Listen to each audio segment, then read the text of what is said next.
রাজশাহীর তানোরে গভীর নলকূপের প্রায় 50 ফুট ভেতরে পড়ে যাওয়ার 18 ঘন্টা পেরিয়ে গেলেও এখনও উদ্ধার করা সম্ভব হয়নি 2 বছরের শিশু সাজিদকে।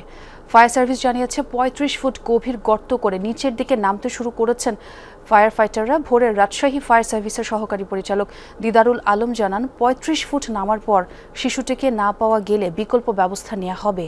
বুধবার দুপুর 1টার দিকে উপজেলার কয়েলহাট গ্রামে মায়ের সাথে খেলতে গিয়ে গভীর নলকূপের খোলা মুখ দিয়ে ভেতরে পড়ে যায় সাজিদ। আর খবর পেয়ে দুপুর 1:45 থেকে উদ্ধার অভিযান শুরু করে ফায়ার সার্ভিসের 3টি ইউনিট। কূপের ভেতরে অক্সিজেন সরবরাহের চেষ্টাও করেন তারা। এছাড়া এক্সকাভেটর মেশিন দিয়ে রাতভর চলে মাটি খননের কাজও। এখন এক্সকাভেটরের মাটি খনন প্রায় শেষ পর্যায়ে। এখন আমাদের ফায়ার ব্রিগেডের ইউনিট নামছে। আমরা যে 35 ফিট তারা খনন করেছে, 35 ফিটের মধ্যে আমরা যদি ভিকটিম পাই তাহলে তো ইনশাল্লাহ ভালো, আর যদি না পাই তাহলে আন্ডারগ্রাউন্ডের জন্য আমরা আবার অন্য চেষ্টা করতে হবে। অন্য চেষ্টা বলতে আমাদের লোহার শিক আছে প্রায় 30-35 ফিট, সেটা দিয়ে আন্ডারগ্রাউন্ডে আমরা চেষ্টা করব। তখন তো আর জীবিত আনা যাবে না।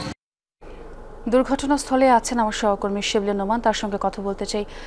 শিবলি, শুনতে পাচ্ছেন নিশ্চয়ই? প্রায় 18 ঘন্টার মতো হলো, এখনো শিশু সাজিদকে উদ্ধার করা গেল না। যারা উদ্ধারকর্মী আছেন তারা কি কোনো বিকল্প উদ্ধার তৎপরতার কথা বলছেন? একটু জানাবেন আমাদের। ছোঁয়া, এখন পর্যন্ত বিকল্প উদ্ধার তৎপরতার কথা তারা বলছেন না, কারণ তারা যে পরিকল্পনা করে আসলে এখন থেকে 17 ঘন্টা বা তার কিছু বেশি সময় আগে এই উদ্ধার অভিযানটি শুরু করেছিলেন, পরিকল্পনাতেই তারা অটল রয়েছেন এবং অনুযায়ী তারা আসলে এই উদ্ধার যে খনন যন্ত্র দিয়ে এটি প্রায় 35 ফুট পর্যন্ত খুঁড়ে ফেলা হয়েছে এবং গভীর নলকূপের যে গর্তটি, সেই গর্তটি ভেতরে যে শিশুটি পড়ে গেছে তার পাশে কিন্তু এই 35 ফিট পর্যন্ত খোঁড়া হয়েছে। এবং এখন যদি একটু দেখানোর চেষ্টা করি, যে দেখতে পাচ্ছেন যে উদ্ধারকর্মী যারা তারা সেই জায়গাটিতে আসলে ওই 35 ফুট পর্যন্ত তারা সুড়ঙ্গ খুঁড়ে আসলে নিচে নেমে উদ্ধার করার চেষ্টা চালাচ্ছেন। তবে যেটি আসলে হয়েছে সেটি হচ্ছে যে এখানকার উদ্ধারকারী কর্মকর্তা যারা রয়েছেন তারা যেটি বলছেন যে এই গভীর নলকূপের যে গর্তটি সেটি আসলে আনুমানিক 150 থেকে 200 ফুট গভীর হতে পারে।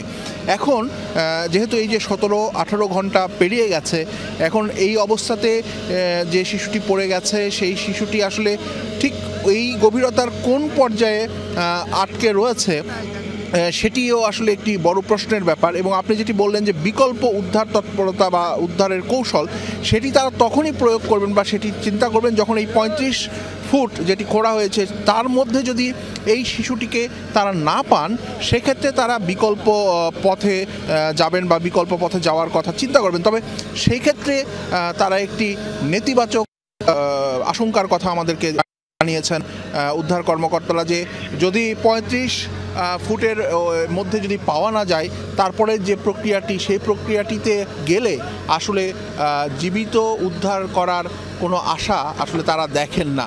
তো সব মিলিয়ে এখন পর্যন্ত পরিস্থিতি এখানকার এরকমটি।